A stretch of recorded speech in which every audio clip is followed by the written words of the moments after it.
نحمدہ ونصلی علی رسولہ الکریم اما بعد اعوذ باللہ من الشیطان الرجیم بسم اللہ الرحمن الرحیم۔ آج ہم پڑھیں گے سورۃ اللہب مکیہ۔ بسم اللہ الرحمن الرحیم۔ شروع کرتی ہوں اللہ کے نام سے جو بڑا مہربان نہایت رحم کرنے والا ہے۔ تبت ہلاک ہو جائیں، یدا ہاتھ، ابی لہب کے، وتب اور ہلاک ہو گئے۔ یہ تبت جو ہے یہ امر کا صیغہ ہے، یدا الف کے ساتھ ہے، یدا یعنی ہاتھ، دونوں ہاتھ ابو لہب کے ہلاک ہو جائیں، وتب اور ہلاک ہو گئے۔ با محاورہ ترجمہ ہوگا ہلاک ہو جائیں ابو لہب کے دونوں ہاتھ اور ہلاک ہو گئے۔ ما اغنا نہ کام آیا، انہو اس کو، مالہو اس کا مال، وما کسب اور وہ چیز جو اس نے کمائی۔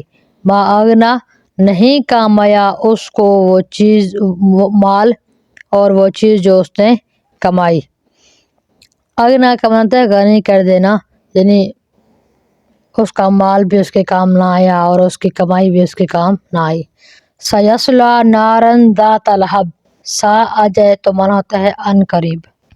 ان قریب یصلی داخل ہوگا، نارن ایسی آگ میں، ذات لہب جو شعلہ والی ہے۔ ذات لہب، لہب کہتے ہیں شعلہ والی کو۔ وامرأتہ اور اس کی بیوی یعنی ابو لہب کی بیوی، حمالۃ الحطب، حمالۃ الحطب، حمالہ کا معنی ہے اٹھانے والی ہے، اس حال میں کہ وہ اٹھانے والی ہے۔ حطب کہتے ہیں وہ لکڑیوں کو، حطب اٹھانے والی ہے، حطب لکڑیوں کو۔ فی جیدہا اس کی گردن میں، حبل رسی ہے، حبل من مسد مونج سے، مونج سے رسی ہے۔ با محاورہ ایک دفعہ ترجمہ پڑھ لیتے ہیں۔ تبت یدا ابی لہب وتب، ہلاک ہو جائیں ابو لہب کے دونوں ہاتھ اور ہلاک ہو گئے۔ ما اغنا نہ کام آیا اس کو، مالہ اس کا مال، وما کسب اور نہ ہی اس کی کمائی۔ سیصلی نارا ذات لہب ان قریب وہ داخل ہوگا آگ میں، شعلے والی آگ میں۔ وامرأتہ اس حال میں کہ اس کی بیوی لکڑیاں اٹھانے والی ہے، حمہ اٹھانے والی ہے، حطب لکڑیاں۔ فی جیدہا اس کی گردن میں، حبل رسی ہے، من مسد مونج سے۔ سورہ تبت جو ہے اس کی فضیلت ہے، نبی علیہ السلام کا فرمان ہے کہ جس نے اس کو پڑھا اللہ تعالیٰ اس کو کفر نفاق سے بری فرمائیں گے، میں امید کرتا ہوں۔ یعنی میرے آقا نے فرمایا میں امید کرتا ہوں کہ جو اس کو پڑھے گا تو اللہ سبحانہ و تعالیٰ اس کو بری فرمائیں گے۔ تفسیر پڑھتے ہیں۔ سورت کا نام سورۃ اللہب ہے اور سورۃ المسد بھی ہے اس کا ایک نام۔ اس سورت کا پچھلی سورت کے ساتھ ربط یعنی سورہ نصر کے ساتھ کیا ہے؟ گزشتہ سورت میں لوگوں کے اسلام میں داخل ہونے کا ذکر تھا، اس صورت میں اسلام میں داخل نہ ہونے والے ایک شخص کے عذاب کو بیان کیا جا رہا ہے اور اس کا انجام بیان ہے۔ اس صورت کا شان نزول کیا ہے، کیوں نازل ہوئی؟ بخاری اور مسلم میں ہے کہ جب رسول اللہ صلی اللہ علیہ وسلم پر آیت وَأَنذِرْ عَشِيرَتَكَ الْأَقْرَبِينَ، اس کا معنی ہے آپ ڈرائیے اپنے قریبی خاندان والوں کو، نازل ہوئی کہ اپنے قریبی رشتہ داروں کو ڈرائیے، تو حضور صلی اللہ علیہ وسلم کوہ صفا یعنی پہاڑ صفا پر چڑھے اور کہا، پہاڑ پر چڑھے اور کہا یعنی اپنے قبیلے والے اپنے قریش کو کا نام لے کر پکارا، یا بنی عبد مناف، اے عبد مناف کی اولاد، یا بنی ہاشم، یا بنی عبد المطلب وغیرہ، چونکہ اس طرح بڑا خطرے کی علامت سمجھا جاتا تھا، اس لیے سارے بھاگتے ہوئے آ گئے۔ جب سب جمع ہو گئے تو رسول اللہ صلی اللہ علیہ وسلم نے فرمایا یہ بتلاؤ کہ اگر میں تمہیں خبر دوں کہ دشمن تمہارے اوپر حملہ کرنے کے لیے تیار کھڑا ہے تو کیا تم میری تصدیق کرو گے؟ سب نے بیک زبان ہو کر کہا ہاں بالکل کریں گے، کیونکہ آپ صلی اللہ علیہ وسلم سچے ہیں، کبھی جھوٹ نہیں بولا۔ آپ صلی اللہ علیہ وسلم نے فرمایا اگر تمہیں میری بات پر یقین ہے تو پھر میں تمہیں اللہ کے عذاب سے ڈراتا ہوں جو شرک اور کفر کی وجہ سے تم پر واقع ہوا۔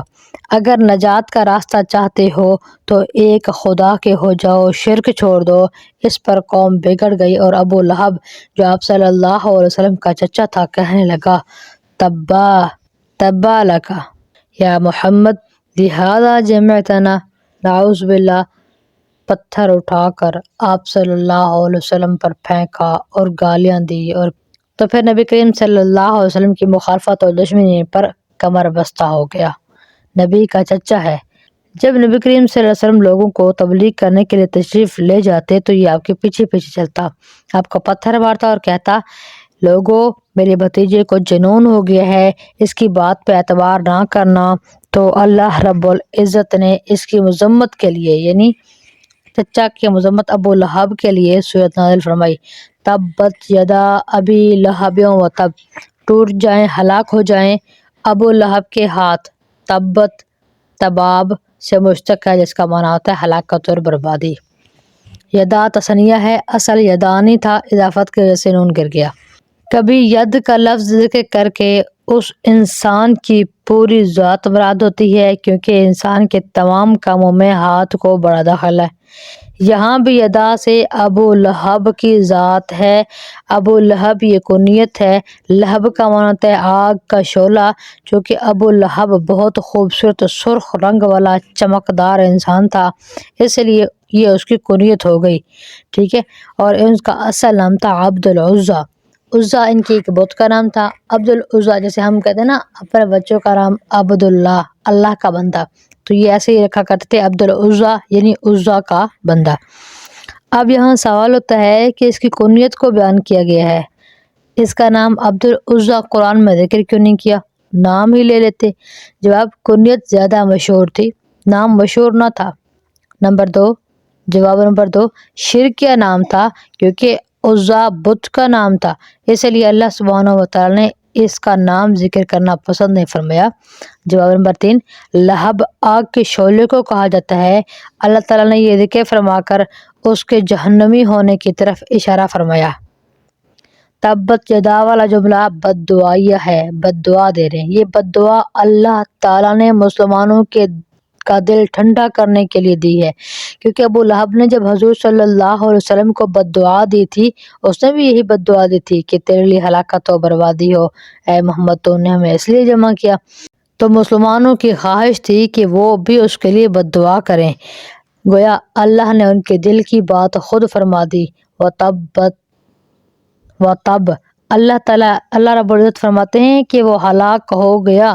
مقصد یہ ہے کہ ہم نے جو بد دعا کی ہے اس کا اثر ظاہر بھی ہو گیا اور ہلاک ہو گیا، کیونکہ اسی بد دعا کا اثر ہوا کہ واقعہ بدر کے 7 دن بعد اس کو طاعون کی گلٹی نکل آئی، جس کو عربی میں عدسیہ کہتے ہیں۔ گھر والوں نے اس خوف سے کہ یہ بیماری ہمیں نہ لگ جائے اس کو گھر سے الگ کر کے کسی جگہ پر ڈال دیا اور کوئی بھی اس کے قریب نہ جاتا تھا۔ چہرہ بگڑ گیا، کتوں جیسی آوازیں نکالتا تھا، اسی بے کسی کی حالت میں تڑپ تڑپ کر مر گیا۔ 3 دن تک لاش پڑی رہی، جب بدبو اٹھی تب گھر والوں کو اس کی موت کا پتہ چلا، مزدور بلوا کر اٹھوایا، انہوں نے گڑھا کھود کر اس میں پھینک دیا اور پتھر بھر دیے۔ یہ ہوا انجام دشمن رسول صلی اللہ علیہ وسلم کا۔ ما اغنی عنہ مالہ وما کسب، یعنی مال اور اس کی کمائی اس کو اس عبرتناک انجام سے نہ بچا سکی۔ مالہ وما کسب کی وہ دو تفسیریں لکھی گئی ہیں۔ نمبر 1، مالہ سے اصل مال اور کسب سے مراد منافع ہے۔ نمبر 2، مالہ سے مال اور ما کسب سے مراد اولاد ہے۔ حضرت عائشہ رضی اللہ تعالیٰ عنہ، مجاہد، عطا رحمۃ اللہ علیہ، ابن سیرین نے یہی معنی مراد لیا ہے۔ ابو لہب کثیر المال بھی تھا، کثیر الاولاد بھی، اس لیے فرمایا نہ مال کام آیا نہ اولاد۔ حضرت ابن عباس رضی اللہ عنہ فرماتے ہیں کہ جس وقت رسول اللہ صلی اللہ علیہ وسلم نے قوم کو عذاب سے ڈرایا تو ابو لہب نے کہا اگر یہ سچ ہے جو میرا بھتیجا کہتا ہے تو میرے پاس مال اور اولاد بہت زیادہ ہے، تو میں اس کو دے کر اپنے آپ کو بچا لوں گا۔ اس پر یہ آیت نازل ہوئی، سَيَصْلَىٰ نَارًا ذَاتَ لَہَبٍ۔ پہلے دنیا کا حال بیان کیا، وہ ہلاک ہو گیا، پھر آخرت کا حال بیان کیا، انجام بد کا بیان کیا کہ ان قریب مرنے کے فوراً بعد سیدھا آگ میں جائے گا، اور آگ بھی بھڑکنے والی، شعلے مارنے والی ہوگی۔ یہاں پر اب ہمارے لیے بھی ایک بہت بڑا سبق ہے کہ اگر ہم اللہ سبحانہ و تعالیٰ سے اعراض کرتے ہیں، روگردانی کرتے ہیں، ٹھیک ہے، نام کے مسلمان ہیں، کام کے نہیں ہیں، تو ہمیں بھی ہماری دولت، مال، جاہ، مقام، اس سے کچھ بھی فائدہ نہیں ہونے والا۔ اچھا، ابو لہب کا انجام کا ذکر کرنے کے بعد اس کی بیوی کے انجام بد کا بیان ہے۔ یہ بھی ابو لہب کی طرح نبی کریم صلی اللہ علیہ وسلم کی جانی دشمن تھی اور آپ کو ایذا دیتی تھی، ایذا رسانی، دشمنی، مخالفت میں اپنے خاوند کا پورا ساتھ دیتی تھی۔ اس کا نام اروا بنت حرب تھا، حرب بن امیہ تھا۔ کنیت ام جمیل تھی، یہ ابو سفیان کی بہن تھی۔ اللہ تعالیٰ فرماتے ہیں یہ بھی جہنم میں جلے گی، حمالۃ الحطب۔ یہ اس عورت کا حال بیان کیا گیا ہے۔ اس کا لغوی معنی تو ہے کہ آگ جلانے کے لیے لکڑی جمع کرنے والی، اٹھانے والی۔ یہاں حمالۃ الحطب سے کیا مراد ہے؟ اس میں 3 احتمال ہیں۔ نمبر 1، اس سے مراد اس کا حقیقی معنی ہے، یعنی لکڑیاں جمع کرنے والی، کیونکہ یہ عورت جنگل سے خاردار لکڑیاں جمع کر کے لاتی تھی اور رات کو رسول اللہ صلی اللہ علیہ وسلم کے راستے میں بچھا دیتی تھی تاکہ صبح گزرتے ہوئے آپ صلی اللہ علیہ وسلم کو تکلیف ہو۔ اس کی اس ذلیل اور خسیس حرکت کو بیان کرنے کے لیے یہ لفظ استعمال کیا گیا ہے۔ احتمال نمبر 2، بعض مفسرین نے کہا ہے کہ یہ اس کا جہنم میں کا حال بیان کیا جا رہا ہے کہ جہنم میں وہ زقوم وغیرہ سے لکڑیاں اکٹھی کر کے اپنے شوہر پر ڈالے گی تاکہ اس کی آگ اور بھڑکے۔ جس طرح دنیا میں اس کے کفر اور ظلم کو بڑھاتی تھی، آخرت میں بھی اس کے عذاب کو بڑھائے گی۔ احتمال نمبر 3 ہے، حمالۃ الحطب سے چغل خوری مراد ہے، کیونکہ اس کو چغل خوری کی عادت تھی۔ چغل خوری کی وجہ سے بھی افراد اور خاندانوں میں فساد کی آگ بھڑک اٹھتی ہے، اسی لیے اس کو عرب میں حمالۃ الحطب کہا جاتا ہے۔ فی جیدہا حبل من مسد، مسد سین کے سکون کے ساتھ مصدر ہے اور اس کا معنی ہوتا ہے رسی، بٹنے یا ڈور بٹنے یا تار، اور مسد سین کی فتح کے ساتھ رسی یا ڈور کو کہتے ہیں، اور جو مضبوط بنائی گئی ہو، خواہ وہ کسی چیز کی ہو، کھجور کی ہو، ناریل کی ہو یا آہنی تاروں کی ہو، ہر طرح کی مضبوط رسی اس میں داخل ہے۔ اس آیت کے بارے میں مفسرین کے 2 قول ہیں۔ نمبر 1، آیت میں ابو لہب کی بیوی کا جہنم کا حال بیان کیا جا رہا ہے اور مسد سے مراد لوہے کی تاروں سے بٹا ہوا رسہ طوق ہے۔ مقصد یہ ہے کہ جہنم میں اس کی گردن میں لوہے کی تاروں سے بٹا ہوا مضبوط طوق ہوگا۔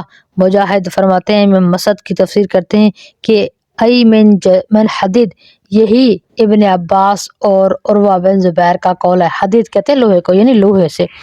اور نمبر 2 ہے، شعبی رحمۃ اللہ علیہ وغیرہ نے اس کو دنیا کا حال قرار دیا ہے کہ مسد سے کھجور کی رسی مراد لی ہے، اور فرمایا کہ اگرچہ ابو لہب اور اس کی بیوی مالدار غنی قوم کے سردار مانے جاتے تھے، مگر اس کی بیوی اپنی خست طبیعت کی وجہ سے، اپنی کنجوسی کی بدولت جنگل سے لکڑیاں جمع کر کے لاتی اور رسی کو اپنے گلے میں ڈالتی تاکہ لکڑیوں کا گٹھا گر نہ جائے۔ اور ایک دن حسب معمول لکڑیاں لا رہی تھی، گٹھڑی بڑی تھی، تھک گئی، گٹھڑی سر سے سرک گئی، گلے میں جو رسی تھی اس کی وجہ سے گلا دب اور گھٹ گیا اور اسی میں وہ مر گئی۔ اول قول کو ترجیح دی گئی ہے کیونکہ ابو لہب کی بیوی سے ایسا کرنا ذرا بعید از عقل ہے، اور اسی بنا پر اکثر مفسرین نے پہلی تفسیر کو اختیار کیا ہے۔ امید کرتی ہوں آپ کو یہ صورت، اس کی تفسیر سمجھ آ گئی ہوگی۔